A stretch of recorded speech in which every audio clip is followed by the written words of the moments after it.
So you start Stuff Christians Like, 2008. Yep. Day 9, 4,000 people show up. So you basically hit like this blog lottery on day 9. Yeah. So first tell us, what were you doing day 1 through 8? And then what did you have to do day 10 through, after you had some momentum? I was doing 4 or 5 posts a day because I had this built up creativity that I hadn't expressed other places. And so I started to write really quickly.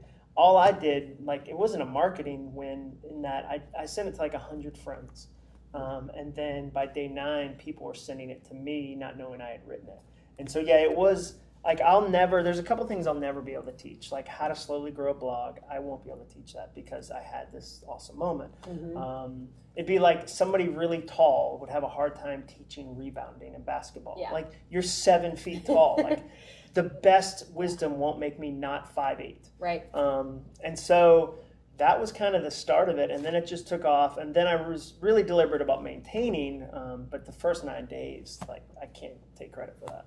What was the work ethic like then? Because that eventually got you your first book deal, a book version of the blog, and you still have a full-time job at that point. I think people today think, I'm going to start this blog, and then 2 years later, I'm going to monetize, and that's going to be my Nobody income. waits 2 years to monetize, by the way. True, yeah. True. So tell us how, kind of that timeline and, what kind of work went into it. Yeah, it just was a matter of being deliberate in the morning before work to do the thing I wanted to do, which made work easier. There's so often we want work to do something it won't do. No one at Auto Trader, which is a great company, it was a great job for me to have. It just wasn't writing satire. Now, it was really unfair for me to have a grumpy attitude of, I can't believe I don't get to write what I want to write here. They hadn't hired me to write that. Right. And so once I realized that and realized, I need to be great at my job, I need to be great at the side of things, that's when I started to write in the morning, actively collect ideas during the day and night, and really get deliberate about it. And then through that process, got to do a book. I got to do some public speaking. That's kind of how public speaking goes. One day you don't do it, and then one day you do. And then hopefully you're around long enough to get better at it. Let's talk about actively collecting ideas. You just mentioned that is a really underrated common trait of people I interview.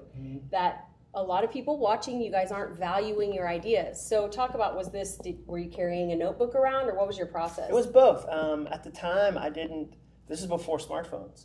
So at the time, I was just carrying around those small kind of pocket-sized hardback moleskin notebooks. So I would literally just start a notebook at idea number 1 and write idea 2, 3, 4, 5. So if I saw something that I thought was interesting or unique or funny, I would try to capture it in a sentence or 2. Next, you get hired by Dave Ramsey and join the Ramsey team from a few speaking gigs with their corporation, right? Yep. So maybe, that job right there, I feel like there's probably people watching who would kill for that kind of opportunity. So maybe some tips on how you got that gig, advice for people landing their dream job like that. Yeah, well, it goes back to doing stuff for free. So I spoke 3 times for free at their company.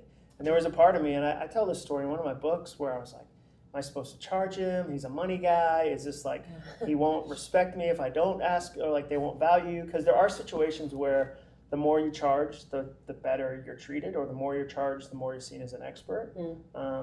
That's certainly true in freelance writing.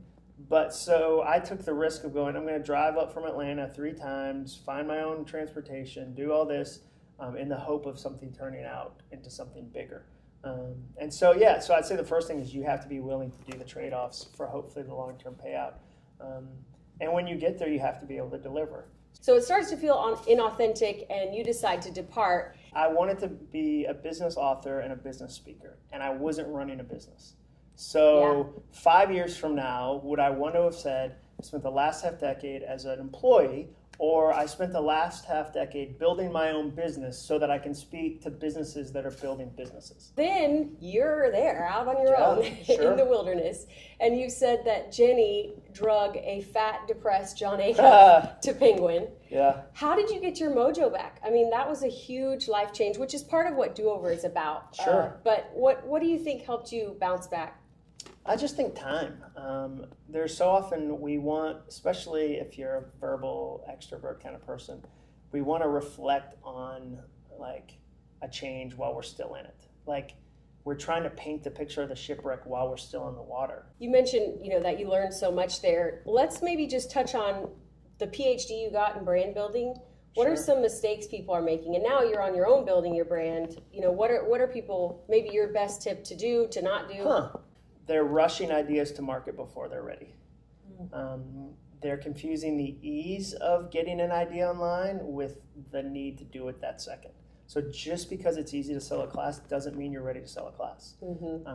I hate this mentality I see where people go, if you want to make money, what you do is you go and figure out a Google search that people are doing, and then you create a digital product based on that, and then you sell it. You didn't know that thing existed prior to looking up the Google search. You're not who are you to charge money for that? So I think that's what I'd say is go get more expertise in that. Be honest about what your strengths are that you can share and sell. Be honest about what you can't. Develop your authority. Never write a book as a way to establish authority. I think those end up being just the worst books. When people go, a book's a great business card. No, it's a terrible business card. You're going to create a terrible book. I'm always trying to write to the me I used to be, who didn't have community, who felt like the only weirdo who wanted to do a dream, who couldn't have these conversations. And so the fun of going, okay, guy from Holland, lady from New Jersey, father from Nevada, you all want to write a book. Here, talk about that. What's your number one piece of advice for someone who wants to be a published author, so not a writer, but a published author and speaker like you? I'd say give yourself time to develop good ideas. I think, again, we want results faster than they come. It's taken me a long time. And then just get ready to write a lot. For the new book, I've written probably 4 or 5 books already that won't be the book. Wow. But I know the real book will be better than it would have been if I had stopped at book 3 or stopped at book 2. All the gatekeepers are gone except the hardest one, which is you. So no one, if you wanted to write today, no one is stopping you from starting a blog. If you live in this country, there's no one stopping you from starting a business or taking photos or, a million other things. Man, there is so much we can learn from that interview, but here are my keys to success from my interview with Jon Acuff. Number 1, take your time. Notice I said in his bio he's been working on creating great stories for 18 years.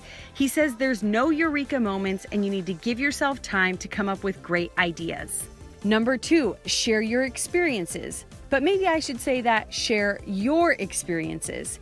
He got to where he is today by sharing his story very authentically on his blog. But in a time where people want to monetize and become an expert and write a book in order to establish authority, he says instead take time to really become an expert and experience things and then write about those experiences. Number 3, hone your craft. This is someone who woke up at 5 a.m. while still employed at his corporate job to write 4 or 5 blog posts a day for his first successful blog. He's studied over 100 comedians and he's gathered thousands of ideas in his smartphone, and he still, even at the top of his game, writes 4 hours per day. When you put in the time and energy to hone your craft, it will pay off. Number 4, serve your community. Jon Acuff has multiple groups of raving fans on Facebook and different social media platforms, and I know because I'm in them, he stays engaged and he gives back and he really contributes in those groups. He cares about his audience. Even when he gets booked for a speaking gig, he asks the event organizer, "How can I make you look like a rock star?" This is someone who's taking care of his audience. And lastly, overcome your fears. He literally wrote a book on this subject called Start, Punch Fear in the Face, Escape Average, and Do Work That Matters.